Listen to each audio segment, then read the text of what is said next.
podemos ver as classificações das cadeias. Nós temos uma classificação de disposição dos átomos e quantos tipos de cadeia.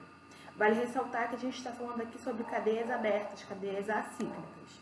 Então, vamos começar com as cadeias normais, que são as cadeias que não possuem ramificações, são cadeias lineares. Então, a gente consegue observar que é um carbono seguido do outro de forma reta, linear. Ele também pode fazer curva, também pode ir para cima, pode ir para baixo, mas ele não tem presença de ramificações. O que seriam as ramificações? É quando eu tenho essa parte sobressalente, quando eu tenho um carbono além da minha cadeia principal. Como assim, né? Vamos explicar melhor. Cadeia principal é quando eu tenho a maior parte do número de carbonos. Então, eu tenho aqui 1, 2, 3, 4, 5 carbonos. Então, essa daqui é a minha cadeia principal, porque é onde eu tenho a maior quantidade de carbonos. Então, além da minha cadeia principal, eu tenho essas partes externas. Então, eu tenho nesse carbono aqui, quaternário, eu tenho um CH3 ligado a ele e outro CH3. Então, eu digo que essas duas espécies aqui são ramificações. E esse daqui também, ó, essa ramificação. Então, tudo que está além da cadeia principal, eu digo que são ramificações. Então, além, que eu digo, é relacionado a outros carbonos, tá? Tipo de ligação. Nós temos uma cadeia que ela é saturada, que eu tenho apenas ligações simples. Então, aqui eu tenho ligações entre carbonos com ligações simples. E as cadeias insaturadas, quando eu tenho a presença de insaturações, que são duplas, nesse caso, também podem ser triplas ligações, são chamadas de insaturações. Aqui, a gente vai fazer uma classificação quanto à natureza dos átomos. Então, nós temos uma cadeia homogênea, que eu apresento na cadeia principal apenas carbono e hidrogênio, independente de insaturação ou não. Se eu tenho apenas carbono e hidrogênio na minha cadeia principal, eu digo que a minha cadeia é homogênea. Assim como essa aqui de baixo. Ela continua sendo homogênea porque a minha cadeia principal tem só carbonos ligados a carbonos, independente de ter essa hidroxila ou não. Então, se eu tenho carbono ligado a carbono na minha cadeia principal, eu digo que ela é homogênea. E as cadeias heterogêneas é quando há uma divisão da minha cadeia. Então, aqui, ligados aos nitrogênios, eu tenho 2 carbonos. Então, entre esses nitrogênios, eu tenho 2 carbonos e eu divido a minha estrutura no meio com um heteroátomo, que nesse caso é o nitrogênio. Aqui embaixo a mesma coisa. O meu oxigênio está dividindo a minha cadeia. Eu deixo de ser homogênea para ser uma cadeia heterogênea por conta desses heteroátomos que compõem a molécula.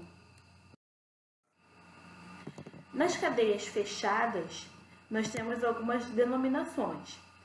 Vamos começar falando sobre as cadeias fechadas normais, ou seja, são cadeias que não são aromáticas. Eu vou explicar mais para frente que seriam aromáticas. Mas, além de todas as denominações que nós vimos nas cadeias abertas, que também podem existir para as cadeias fechadas, nós temos coisas a mais nas cadeias fechadas que é bom pontuar aqui com vocês. Aqui nesse exemplo nós temos as homocíclicas, ou seja, eu não tenho presença de heteroátomo dividindo a minha cadeia fechada. E cadeia fechada, vocês conseguem observar aqui que eu não tenho uma linearidade. Então, aqui elas não são, diferente das abertas, elas vão se unir em um ponto onde eu formo um ciclo. Então, aqui eu tenho a ligação de carbono ligada a carbono e ela fecha aqui em cima com o terceiro carbono.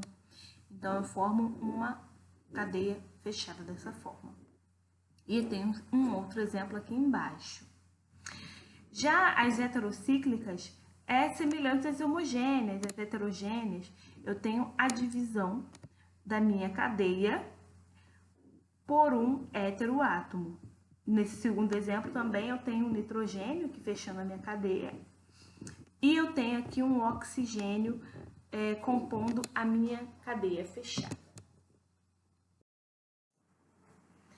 Agora nós vamos focar muito numa classe muito falada das cadeias fechadas, que são as cadeias aromáticas. Os anéis aromáticos, eles estão muito presentes, são muito falados aí nas cadeias carbônicas.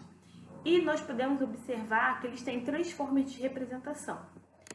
A cadeia aromática ela pode ser representada dessa forma, que é uma estrutura aberta no sentido de eu conseguir identificar os átomos. Eu consigo ver claramente a presença de uma dupla ligação aqui entre esses carbonos. Eu consigo observar que tem a presença de hidrogênios. Então, essa cadeia aqui, é uma cadeia que eu consigo observar melhor o que está acontecendo nesse anel aromático. Então, se vocês observarem, o anel aromático, ele tem duplas ligações intercaladas. Então, eu digo que são ligações conjugadas. Então, quando eu tenho uma dupla e uma simples, uma dupla e uma simples, uma dupla e uma simples, eu digo que essas ligações são conjugadas. E um anel aromático, ele tem uma característica muito forte, ele é aromático, né, por conta do cheiro, e também por ser uma estrutura muito estável. Ela é muito estável por conta dos elétrons que estão dentro da estrutura. Essas duplas ligações aqui são formadas por elétrons. Então, esses elétrons eles ficam girando dentro da estrutura. E esse giro ele pode ser representado dessa forma aqui, ó, que é essa segunda parte. É quando eu indico que essas duplas ligações estão conjugadas, estão girando, estão fazendo um movimento de ressonância dentro do anel. E daí eu posso representar esse giro com essa bolinha aqui no meio. Ou então, a uma forma mais simples da fórmula em bastão, eu posso ocultar esses hidrogênios, representar apenas os carbonos pelas extremidades e as suas duplas ligações, que parecem estáticas, mas realmente elas ficam fazendo ressonância dentro da estrutura, ficam girando. Essas são as 3 representações do anel aromático que vocês podem encontrar. Os que vocês mais veem sem dúvida, essa daqui, essa última aqui. A gente pode fazer uma classificação dos anéis aromáticos quanto aos seus núcleos. Nós temos os mononucleares, que é quando eu tenho apenas um anel aromático. Nós temos polinucleares, que são isolados quando eu uno um anel com o outro através de um carbono aqui no meio, ó, que eu tenho um CH2. E eu tenho, por fim, o naftaleno, que é um polinuclear condensado, ou seja, eu estou ligando um anel ao outro. E se vocês observarem aqui, eu continuo tendo conjugação, ou seja, eu tenho dupla, ligação simples, dupla, simples, dupla, simples, dupla, simples, dupla e simples. Então, eles são condensados e eles continuam mantendo a sua aromaticidade. E é isso, gente. O próximo passo é estudar os hidrocarbonetos. Lá a gente começa com as classificações das cadeias carbônicas, dá o nome, nomenclatura de tudo, e aí começa o jogo. Tchau, gente. Até a próxima.